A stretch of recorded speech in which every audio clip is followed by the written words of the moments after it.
Olá, meu nome é Paulo Teles, sou pediatra e neonatologista. A gente vai falar um pouco sobre como fazer o nosso bebê dormir. Vamos falar um pouquinho sobre sono.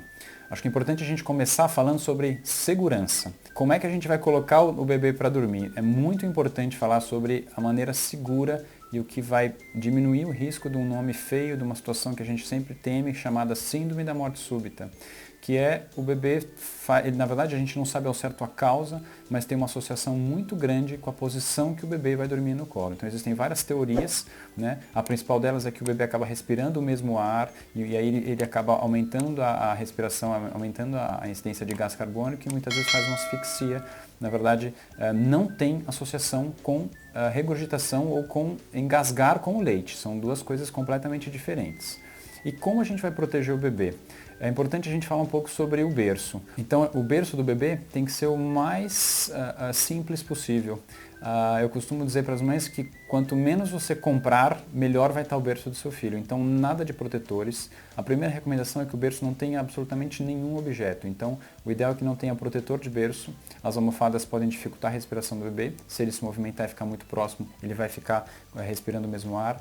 Tirem os objetos de dentro do berço, então brinquedos, os bichinhos de pelúcia, travesseiro, qualquer objeto que fique dentro do berço, se a criança se movimentar, ela pode também ter dificuldade em respirar. Então tirem todos os objetos do berço, nem mesmo o travesseiro é seguro que a gente deixe no berço. A segunda coisa, e super importante, é a posição. Ele deve sempre dormir de barriguinha para cima, de barriga para cima.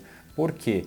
Porque isso também diminui o risco dele asfixiar. Se ele ficar de lado, ele tem mais chance de virar de barriga para baixo e a gente sabe que essa posição de barriga para baixo é a posição que traz mais risco para o bebê. Então sempre de barriga para cima. Lembrem-se de variar a posição da cabeça, então a criança tende a ficar mais de um lado do que de outro. E depois que a gente começou a orientar sobre isso, as crianças acabaram tendo um pouquinho de assimetria ou de deformidade em relação ao formato da cabeça. Então lembrem sempre de variar a posição da cabeça na hora de colocar no berço. Então o bebê deve dormir de barriga para cima, sem nenhum objeto dentro do berço. Se for necessário manta ou cobertor, lembre-se sempre de colocar da linha do mamilo, da linha do peito para baixo, com os braços sempre livres, ou seja, os braços soltos.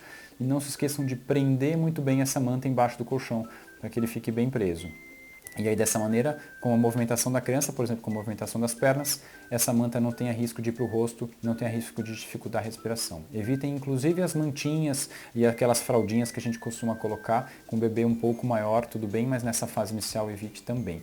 Então, barriga para cima, berço livre e se for preciso manta muito bem presa. Algumas vezes as mães me perguntam sobre o uso daqueles charutinhos, que são seguros sim, então lembre-se sempre de deixar a criança muito bem presa, barriga para cima e lateralizar o rosto, tá bom? Então na hora que a criança dormir, na hora que ela tiver aprofundado o sono, você pode fazer esse charutinho, mas se ela já estiver começando a se movimentar, então normalmente a partir de 3 meses, que é o risco, quando a criança começa a se movimentar e tem risco de rolar, a gente recomenda que não se use mais esse charutinho.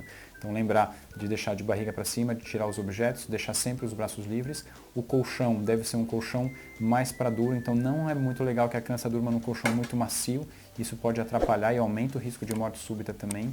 Jamais fumar no ambiente que a criança está, então a recomendação é que você não fume no carro, não fume na casa, porque isso também aumenta o risco de morte súbita. Eu costumo dizer que não existe estímulo maior para um tabagista do que a saúde do seu filho, então lembrar e tentar, se for possível, de largar o vício do cigarro, se não for possível, de não fumar no ambiente e nem no carro, para que diminua o risco de morte súbita, porque o cigarro tem uma associação também grande com a morte súbita. Outro fator importante é a temperatura do ambiente. A gente tem mania de achar que os bebês precisam de mais mantas, de mais roupa do que os adultos. Isso não é uma verdade. O aumento de temperatura ou uma temperatura muito baixa também pode aumentar o risco de morte súbita, então lembrar de deixar a criança num ambiente fresco. Uma dica prática é uma muda de roupa a mais, uma roupinha a mais do que o adulto ficaria nesse ambiente. Então lembrar de não exagerar na roupa, que isso também pode aumentar o risco. Um outro fator que diminui o risco de morte súbita é a mãe dormir no mesmo ambiente que a criança. No mesmo ambiente, mas jamais na mesma cama. Então nunca faça cama compartilhada. Isso também aumenta o risco de sufocamento e de morte súbita. Então é fácil de entender. Nesse momento que a mãe está mais cansada, que ela está, por conta do ritmo de amamentação, mais exausta, muitas vezes ela pode sufocar o bebê com o próprio peso. Então tome cuidado de não dormir. Ela pode amamentar nessa posição, mas na hora de dormir lembrar sempre de colocar o bebê sozinho no berço. Ele deve ser supervisionado durante os primeiros meses de vida, é uma recomendação. Então a criança pode ficar num bercinho ao lado da mãe e não coloquem para dormir em sling, em bebê conforto, em carrinho. Se a criança adormecer nesses locais, lembre-se sempre de assim que ela adormecer, retirar e colocá-la num lugar seguro, para que a gente diminua o risco de morte súbita e que o bebê durma com segurança e os pais também possam dormir tranquilos e com segurança. Porque isso certamente vai ajudar na produção de leite da mãe, porque uma mãe tranquila com certeza produz mais leite e aí o bebê mama melhor e com certeza vai dormir melhor também.